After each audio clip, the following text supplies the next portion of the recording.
A'udzu billahi minasyaitonir rajim. Bismillahirrahmanirrahim. Assalamualaikum warahmatullahi wabarakatuh. Nashkurullaha syukran wa nahmaduhu hamdal ladzi qad anzalal Qur'an fi lailatin mubarakah. Asyhadu an la ilaha illallah wahdahu la syarika lah wa asyhadu anna Muhammadar Rasulullah la nabiyya ba'dah. Allahumma salli wa sallim wa barik ala man uhiya bihi Muhammad ibn Abdillah wa ala alihi wa sahbihi wa man ittaba'a sunnah, amma ba'd. Ayah, bunda, abang, kakak yang dirahmati Allah, alhamdulillah, sampai hari ini kita masih diberi kesempatan hidup untuk terus belajar dan memperbanyak amal soleh.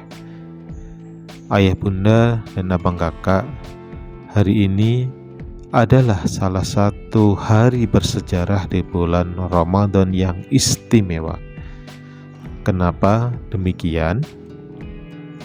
Karena dulu tepat pada hari ini, tepatnya malam ini, malam ke-17 dari bulan Ramadan, Allah Subhanahu wa Ta'ala menurunkan Al-Quranul Karim, sebagaimana ditegaskan Allah Subhanahu wa Ta'ala dalam salah satu firman-Nya, Syahrul Ramadan alladzi unzila fihil Qur'an hudal linnasi wa bayyinatin minal huda wal furqan.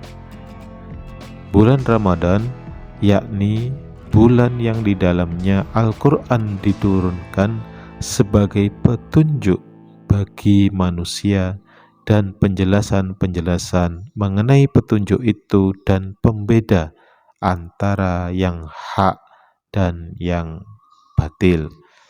Quran surat kedua, surat Al-Baqarah ayat 185.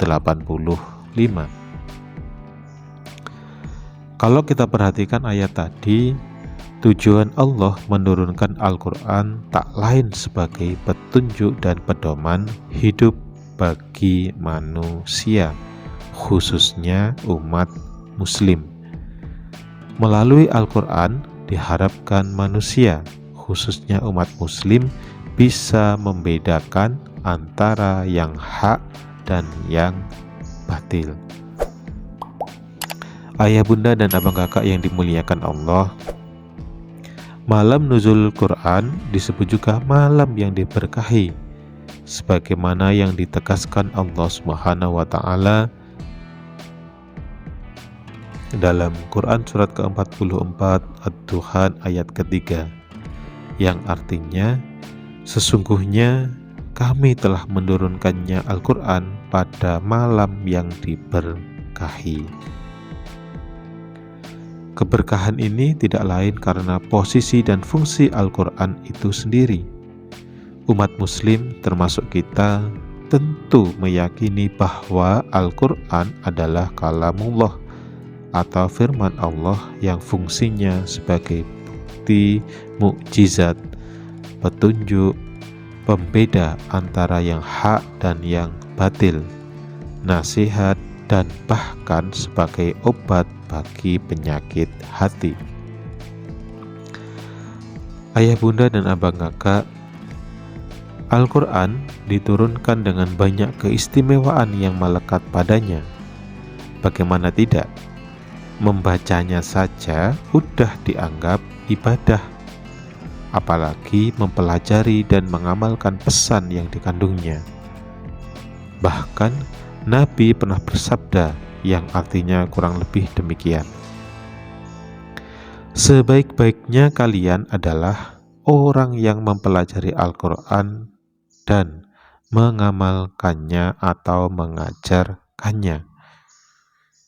Nah, mumpung saat ini bulan Ramadan, di mana tiap amalan baik akan dilipat gandakan pahalanya, tiap ibadah sunnah pahalanya akan dilipat gandakan pula, maka Al-Quran adalah ladang kita untuk mencari pahala ibadah di bulan penuh berkah ini. Membaca Al-Quran bisa dilakukan kapan saja, mau malam kek, pagi kek, siang kek, sore kek, pokoknya kapanpun kita mau.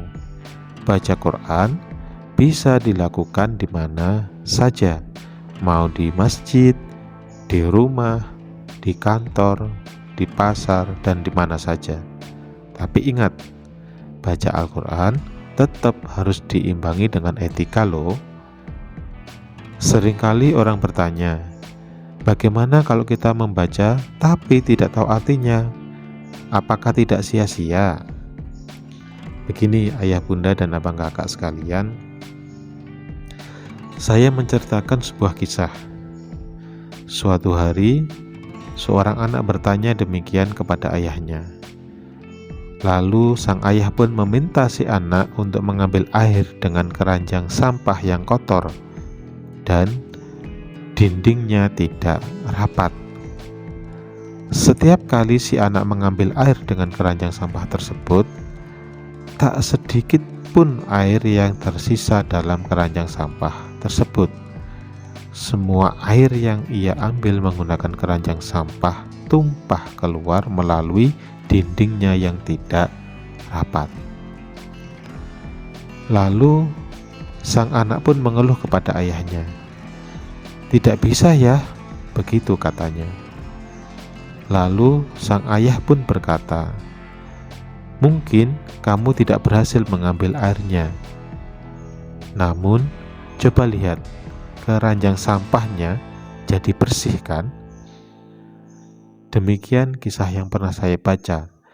Melalui kisah tersebut, membaca Al-Quran tapi tidak tahu artinya sama halnya dengan mengambil air dengan keranjang sampah. Meskipun kita tidak mendapatkan airnya, namun keranjang sampah tersebut menjadi bersih. Demikianlah hati yang lisannya biasa digunakan untuk membaca Al-Quran. Hati orang yang membaca Al-Quran menjadi bersih, sehingga ia tak akan mudah melakukan hal-hal yang mungkar. Dan pada akhirnya ketika ia telah mampu memahami arti dari Al-Quran yang dibacanya, ia akan menjadi orang yang senantiasa mudah mengamalkan apa yang tertulis di dalam Al-Quran. Ayah bunda dan abang kakak yang dimuliakan Allah, bagi saudara-saudara yang sudah mampu membaca Al-Quran, mari kita pergunakan malam ini untuk beribadah membaca Quran, mempelajari kandungan maknanya, dan mengamalkannya dalam kehidupan sehari-hari. Siapa tahu dengan membaca dan mempelajarinya, kita mendapatkan keberkahan dan syafaat Quran di hari kiamat nanti. Sebelum kita tutup, mari kita bacakan bersama-sama doa untuk mendapatkan keberkahan dan syafaat Al-Quran. Allahumma arhamna bil Quran waj'alhu lana imaman wa nuran wa hudan wa rahmah. Allahumma zakkirna minhu ma nasina wa'allimna minhu ma jahilna warzuqna tilawatahu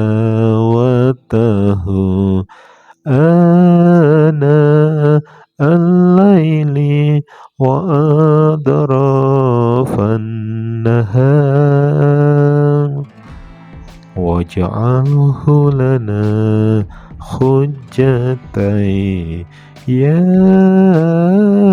rabbal alamin. Amin Amin amin ya rabbal alamin. Semoga kita semua mendapatkan berkah dan syafaat dari Al-Quran, dan semoga kita termasuk orang-orang yang mendapatkan syafaatnya dari Al-Quran.